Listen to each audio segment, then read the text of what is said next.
say you'll catch me.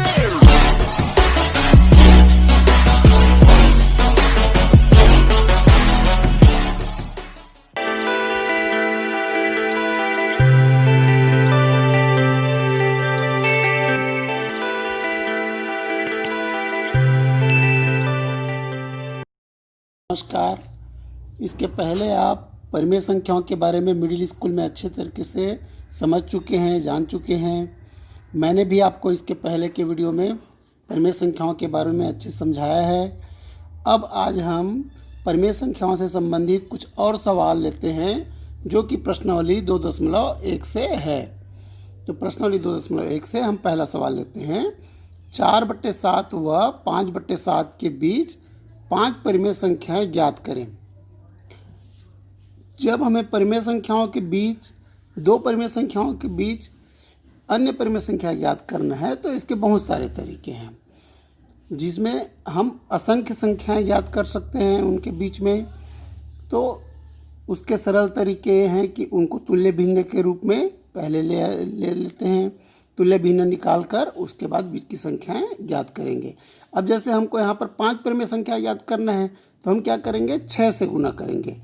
अंश और हर में 6 से गुना कर देंगे तो 4/7 बराबर क्या हो जाएगा, इसका तुल्य भिन्न हो जाएगा 6 से गुना करने पर यह हो गया 4 छक्के 24 बटे 7 छक्के 42। 6 से ही गुना क्यों कर रहे हैं, क्योंकि 5 परिमेय संख्या ज्ञात करना है तो उससे एक अधिक ले लेंगे। अगर 3 परिमेय संख्या ज्ञात करना होता तो 4 से गुना करते। 5 परिमेय संख्या ज्ञात करना है तो 6 से करेंगे। इस प्रकार से हम ज्ञात कर सकते हैं। इसके अलावा भी अन्य और तरीके हैं जो कि मैंने इसके पूर्व भी आपको बताया है तुल्य भिन्न निकालने के। तो अभी हम 6 से गुना करेंगे। 5/7 का तुल्य भिन्न हो जाएगा 5/7। अंश और हर में इसका भी 6 से गुना कर देंगे तभी हो जाएगा 5 छक्के 30 बटे 6 सत्ते हो जाएगा यह 42। अब हमें हर 42 दोनों का समान प्राप्त हो गया। 24 और 30 के बीच में अब परिमेय संख्याएं हम ज्ञात करेंगे तो यह हो जाएगा 24/42 और इससे बड़ा हो जाएगा 25/42, उससे बड़ा हो जाएगा 26/42, 27/42, 28/42, 29/42 और 30/42। यहाँ पर 24/42 जो है वह 4/7 के स्थान का तुल्य भिन्न है तो 4/7 बराबर 24/42 है। और 30/42 किसका तुल्य भिन्न है, यह है 5/7 का। अब हमें 4/7 और 5/7 के बीच में 5 परिमेय संख्या प्राप्त हो गया। अतः क्या हो जाएगा, 4/7 व 5/7 के बीच में 5 परिमेय संख्या कौन कौन सा हो गया, यह हो गया 25/42, 26/42, 27/42, 28/42 और 29/42 है। इस प्रकार से हम परिमेय संख्याओं को के बीच में, दो परिमेय संख्याओं के बीच में अन्य परिमेय संख्याएं कितना भी असंख्य परिमेय संख्या ज्ञात कर सकते हैं। अब दूसरा प्रश्न हम देखते हैं। दूसरा प्रश्न है, दशमलव रूप में व्यक्त कर बताइए कि किस तरह के दशमलव रूप हैं। दशमलव रूप में पहले व्यक्त करेंगे। अब ए है, ए का हल करते हैं। ये है 126/5, तो 5 से भाग दे देंगे 126 को, क्या हो जाएगा 5 दूनी 10,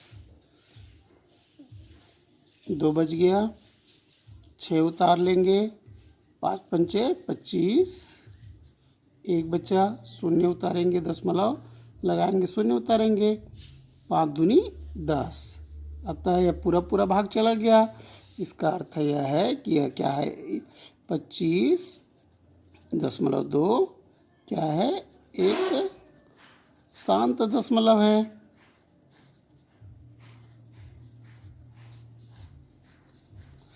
जब हम भाग की प्रक्रिया करते हैं परिमेय संख्याओं में और वह पूरा पूरा भाग चला जाता है, तब वह क्या कहलाता है, शांत दशमलव कहलाता है। अब बी लेते हैं। बी में है ऋण 118/3, तो पहले 118/3 का हम दशमलव रूप में बदलेंगे, तो यह हो जाएगा 3 से भाग दे देंगे 118 को, तब क्या होगा, 3 तिया 9, 2 बच गया 8 उतालिए, 3 नियम 27, 1 बचा, दशमलव लगाएंगे, 0 उतारेंगे, यह हो जाएगा 3 तिया 9, फिर 1 बच गया। इसका तात्पर्य कि पुनः 1 बचता चला जाएगा, अर्थात क्या हो जाएगा, 118/3 बराबर है 39.3, ऐसा ये अनंत तक जाएगा। इसको हम लिख सकते हैं 39.3 के ऊपर एक रेखा खींच देते हैं, इसे बार भी कहा जाता है या बिंदु भी लगा देते हैं। अतः यह हो जाएगा, अब ऋण 118 दिया हमारे प्रश्न में, ऋण 118/3, तो बराबर हो जाएगा, ऋण चिन्ह लगा लेंगे, तो 39.3 का बार, तो आवर्ती हो रहा है, दशमलव के बाद बार बार आ रहा है 3 की संख्या, अतः एक आवर्ती दशमलव है। तो यह क्या है, एक अशांत आवर्ती दशमलव है। इस प्रकार से दशमलव के रूप, यह 126/5 को भाग दिए तो 25.2 आया, जो कि एक शांत दशमलव है, और ऋण 118/3 को भाग देने पर क्या आया, 39.3 का बार आया, तो आवर्ती हो रहा है 3 का बार आ रहा है, तो यह एक अशांत आवर्ती दशमलव है। तो यह आपको अब अच्छे से प्रश्नावली 2.1 समझ में आ गया होगा। धन्यवाद।